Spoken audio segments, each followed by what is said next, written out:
When we asked you on Facebook what you wish you would have learned about money as a child, there were 3 topics that we heard repeated over and over. Number 1 was investing and retirement planning. Number 2 was budgeting, and tithing was number 3. And the biggest issues with money that you are dealing with are self-control, marital differences, savings and investing, and just worrying about how to spend money, where the money's going to come from. Today on this podcast, we're going to be talking with T.R. Laughlin from Freedom 51 Ministries, answering some of the questions that you had on Facebook and discussing how to use money in a way that honors God. Welcome back to Parenting to Impress, your go-to podcast to learn practical ways to love God and love others, and impress this on the hearts of your children. I am your host, Heidi Franz, and I am joined by my dear friend, Melanie Simpson, 2 moms who have made a lot of mistakes, but have found grace and truth along the way. Heidi, I know this is a sensitive topic, or it can be a sensitive topic, but I am really excited to get to dig into this because I think just like Coach T's ministry is called Freedom, there is opportunity here to live in freedom. And so we want to kind of pass the mic over to Coach T and have him introduce himself before we jump into some of the topics. So Coach T, take it away. Absolutely. Freedom 51 Ministries was started in 2010 by a guy who was a financial planner. He was helping people do the basics of investing and all the things that you do in a financial planning office, but also was helping a lot of recently divorced women that were looking to get their money in order with the new situation that they've been given. The name for Freedom 51 Ministries comes from Galatians 5:1, that it says that it is for freedom that Christ has set us free. And the whole point of his ministry and starting that was to strengthen the Christian family in the area of finances. So they've been around for the last 12 years doing that. You have a personal testimony around this specific topic with finances. Would you just take a minute and give us the Cliff Notes version, maybe? For sure. So my wife and I were business owners. Early in our marriage, we got into the family donut business. We opened our first one when we were in our early 20s, and we had sold that and opened up a retail store, and it was right around the 2006 timeframe. So right before the big housing crash. But at that time, gas prices had gone through the roof, and we couldn't buy the things that we were needing to sell for the same price that we could. We had taken a second mortgage on the house to keep our store going. All the money that we had made on our first business was invested in that. If you can imagine, I'm standing on the side of the road in a costume and I'm waving to cars as they go by, trying to get them to come into our failing business. My wife was working 7 days a week, and we scratched and clawed to get our way back into the donut business. And it changed the way we thought about our money. Sure.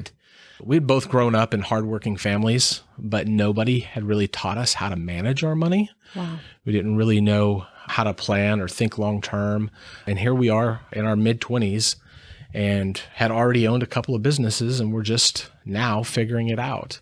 So it took a long time for us to repair all those things and to get started down a path that would ultimately lead us to the opportunity of joining this ministry.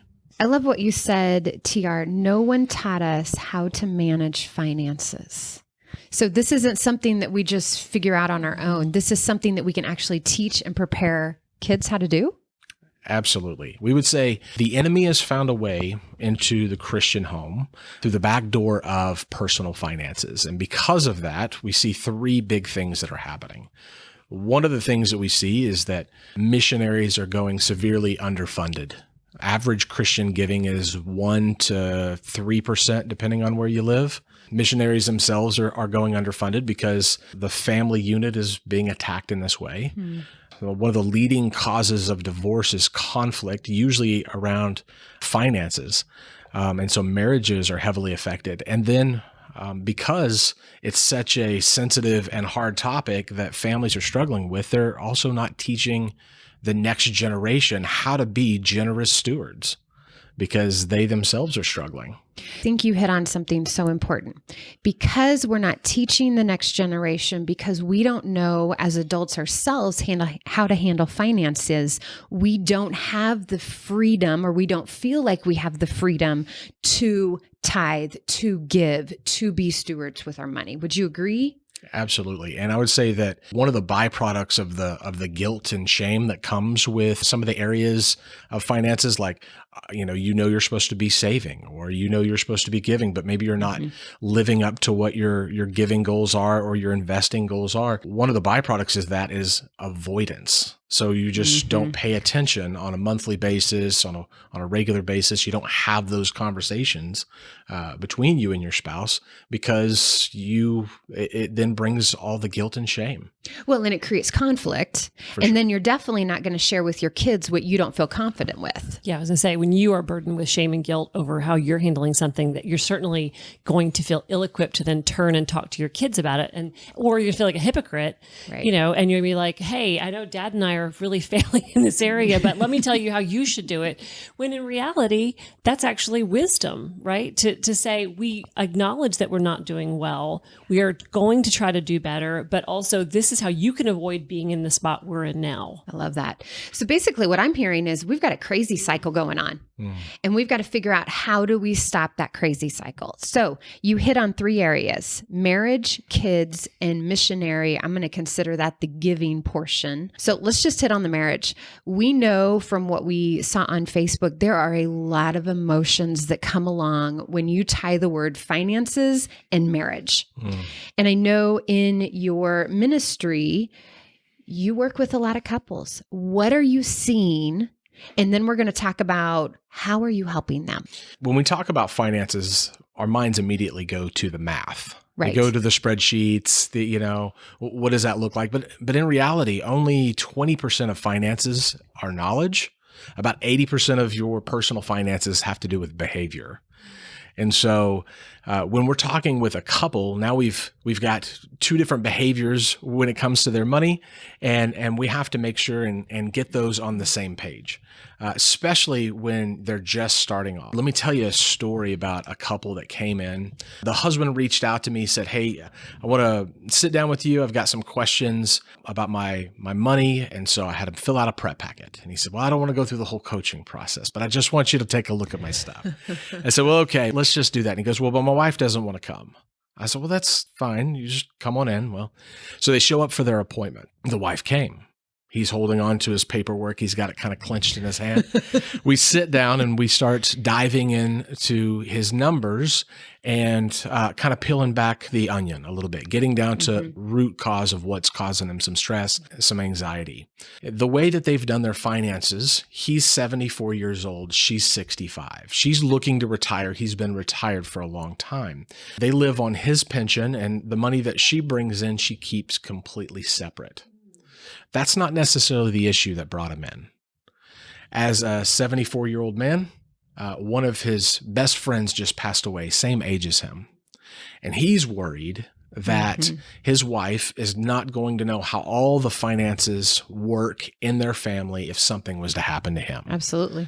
And so here we have a big deal. So then we have to start talking about, well, why have you guys decided to keep those things separate instead of putting those things together? At some point early on in their marriage, the way that he wanted it done was just not doable for her. He's very specific, wanted it done in a very certain way, came up with a system that was really complicated, and just didn't allow her to even speak into where things were going and what things were going for. And so he's just taken this all over, and she's, of course, can live just as good on her income and spend it however she wants. And so it kind of worked for them in the moment, but didn't really work for them for some of their goals. And that's what we find with people, is that when they're not on the same page, they're not going towards the same goals in life. One of the things that we like to do is we literally start them on 2 separate pages. If we have a couple that come in, they're already on 2 separate pages, so we start off on 2 separate pages. And the page is real simple. We call it start with why. The husband, what is it that you want? What happens if you can't achieve that goal? How will you feel if you can't achieve that goal? And then we take a look at the wife, like, okay, what is it that you are looking for out of your finances? What are the goals that you want to achieve? How are you going to feel if you don't get this? How are you going to feel if you do?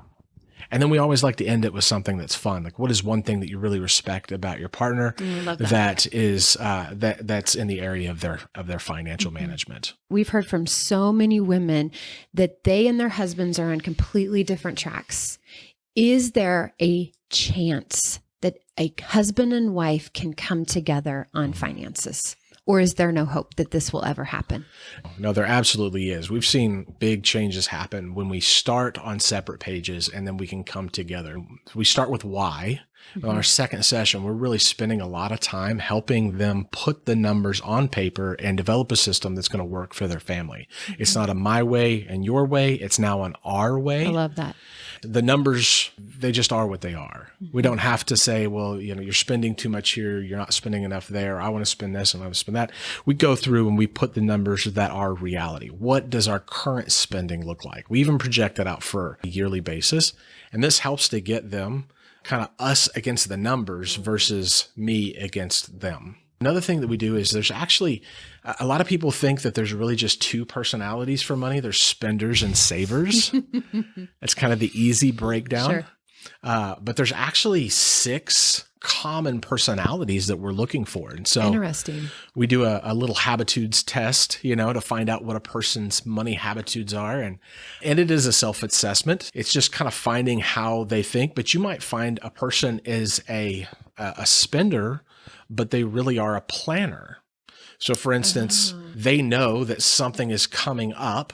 And so they have a plan. They're going to spend that money, but they're actually a planner. So how do you use that planning part for bigger picture things? I had a husband and wife come and sit down and we did the personality test with them. And they have completely different backgrounds. The wife has been a professional bookkeeper, so she's really good at planning. Yeah. She's very organized, got all her spreadsheets in order. The husband, however, comes from a Hispanic background, a very tight-knit family, and scores really high on the giving and the status. When family members ask for money in his culture, you give. You don't think about it, you just give. Would we call that a spender? Because he just gives the money as family members need. How do we create a system that is good for both the planner and the spontaneity of the husband who's a giver and wants to help out members of his family? I hear so much hope in what you are sharing right now. For these couples who feel like there is never going to be an opportunity for them to be on the same page, what I'm hearing you say is, yes, there is absolutely an opportunity. It may require a counselor or a mediator to do that, but I want to call out the lie that Satan's saying. This goes back to our very first podcast. Call out the lie that Satan is saying that you will never be on the same page, because you were saying there is hope in marriage. And I love too how you talked about we are not pitted against one another, despite the fact that we might have different money personalities. If I don't approach my partner with I'm on your team, we are united in this, let's figure out a way for us to work this out together. Because I think that's what happens is we get so mired down in, you made this happen, you brought this on, I'm trying to do the right thing, I'm trying to budget, I'm trying to whatever, and you just keep fill in the blank, whatever the habit is. And it's just a vicious cycle. But like you said, Heidi, there is hope when we shift our perspective, and how much of our faith is a perspective shift. And we remember that we are redeemed people, and we can rightly call out the enemy. Like you said, Satan's found a back way, a back door into our families. And so just, I think, standing firm on the fact that there is a way. Yes, there is an opportunity. So TR, if you are in a marriage situation where money is a huge issue of conflict, what would you tell those couples to do? Just to start that turnaround, to stop that crazy cycle? Yeah, I think with any lasting change, you have to go through all 5 of the stages. You can't really shortcut any of them. The first stage of anybody's journey to change is going to be pre-contemplation. This is just kind of where you're thinking about what needs to happen, but you're not quite there yet. The contemplation stage, which is number 2, is where you're actually starting to like weigh the pros and the cons. Mm-hmm. And then you get to that preparation stage where you're actually trying to make things happen. This would be the area where you're putting together a budgeting plan or things like that. But to start off with, just having those kind of pros and cons list for yourself, but then inviting your spouse in on that conversation. Mm-hmm. What is the cost and the benefits? What is it that we're trying to achieve? And you may be actually trying to achieve 2 different goals. How can we achieve both? Is it a one or the other? Have those conversations around what is it that we're trying to accomplish with our money in the short term, in the midterm, and in the long term. Because if a person doesn't really start with a good reason why, it's likely to fail. The conversation will be spearheaded by the one that wants the thing the most. I would always start in that direction. And pre-contemplation feels a whole lot less threatening than here's the spreadsheet. And here's how what we need to stop doing and what we need to start doing. So I love that it begins with conversation. Some of the things about numbers is that they're so personal. And we feel like when we talk to somebody about numbers, it's just like bearing your soul to them. And so some of this is we have to drop the pride and say, I do need some help. Who am I going to go and talk to? Whether that is a professional financial counselor, whether that is a marriage counselor, whether it's a friend to say, hey, can you just help me? Because I think one of the best things to do is just look at what reality is and face what it actually looks like. What are you spending on things can be really eye-opening. And once you see the reality instead of just what you think is occurring. We had a couple come in. The last couple of years, the husband had gotten some raises at work, was doing really well, got to where he was making $200,000 a year. They had moved to a different home. It was a bigger home, but it needed some remodel work. They have their emergency fund saved up, so things are good. The wife then felt that it was best to stay at home with the kids, and that's what they planned on doing. So as she's staying home with the kids and the husband is out here in his new role, they had $37,000 saved up. $37,000 aside from their emergency fund, the things that they were planning. And the wife came to the husband and said, I really want to do a kitchen remodel. I'm spending a lot of time in the kitchen doing all this prep, and it's outdated. And this is kind of part of what we said we would do when we would move into the home. And the husband says, well, we just don't have the money. And the wife says, well, it's only going to cost $15,000.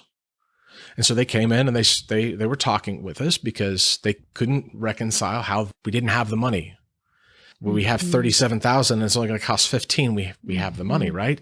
Those are the numbers. But let's peel it back just a little bit and let's dive in. And so here's what the husband is experiencing. The husband went from a household that was a 2-income household to now being the sole provider and feeling really insecure with this new home and even the job that he got a raise. He doesn't know if it's permanent. He doesn't know it's there. And so for him, having the money in the bank was just his way of feeling more secure about their finances. And being able to provide for his family. Exactly. Was he able to articulate that in the middle of the conversation that we should, it's time to upgrade the kitchen? No, not at that time. But once we got in there and once we started kind of peeling it back, like you said, having a mediator that can just really get in and find out what those causes were. And so for them, it looks like just building a plan out to save extra above and beyond what that number of his security was to get to the point to where they could also have the kitchen remodeled. You brought up such an important point for moms, for women in general. Our husbands are not the enemies. And if we will take the time to get rid of the emotion and get rid of the insecurities we feel and figure out why our husbands are responding the way they are, at least in my case, and I think most of my friends would say this as well, our husbands really do care for us. And there's a reason why they are speaking the way they are, especially in the world of finances, if we will give them time to share their hearts on it. And likewise, then to prompt the husbands, we are your safe space and you can talk to us. And if you're not sure how to articulate those things, then at least come and say, hey, there's something going on here. I don't know. I don't even know how to name it, but it's not that I don't want to provide this or I don't want to give this or do this. There's just something that's unsettled. Will you just be patient with me and help me figure this out? But again, it goes back to being on the same team and how easily money becomes such a divisive issue. We had a younger couple. We're sitting down and we're doing their numbers for the first time. And we get to the point, the line item on the budget that talks about hair care. And there was a young married couple, their little 1-year-olds kind of going around the room in our office. So I look to the husband and say, so how much does it cost to get your hair done? He's like, well, I go to the barber. It cost me like $20 or whatever to get it cut. And look over to the wife and said the same thing. How much does it cost to get your hair done? And here's what she says. Now, I know everybody's thinking, they're like, oh, here's what she said. She said, I just kind of do it myself. Because I know that women's hair is expensive to get done. And so I don't really feel comfortable asking for that on our budget. And the husband says, you never told me that. I know ladies' hair costs more than guys' hair to get done. And so now we're putting a pause on the numbers and we're talking about the communication around finances, which is so difficult for people. It's a whole different conversation. That 1-hour meeting took us 3 hours. We got to really dive into what that looks like and set them up on a realistic budget for those things. And I hear you saying, so there's trust in the couple. And I think this kind of is reflective of the greater trust. Like as believers, we are to trust in God's provision in our lives. How many times in scripture is that called upon to the Lord will provide for you your needs? But when we doubt that trust, then we start to fritter and worry and do all the manipulations that we can do with finances. And then that's reflected in our marriage. And so when we can push pause on the fear, the worry, the anxiety, the manipulation, and have those conversations, and then also recognize that God loves me. My husband loves me. My wife loves me. And how many times have we talked about fear and the worry, and just set that aside? That is from Satan. Oh man, this has been so good, TR. And I am seeing, Melanie, that we are going to need to turn this into a 2-episode. I don't think any of us here are surprised. Because we've not even started talking about kids Yeah. and giving and being good servants and stewards with our money. So we're going to pause on this, and I hope you will come back to the next podcast when we dive into this deeper. We want to thank you for listening to the Parenting to Impress podcast. Be sure to visit ABCJesusLovesMe.com and check out the show notes for more information on topics shared in this episode. Please subscribe and share with your friends.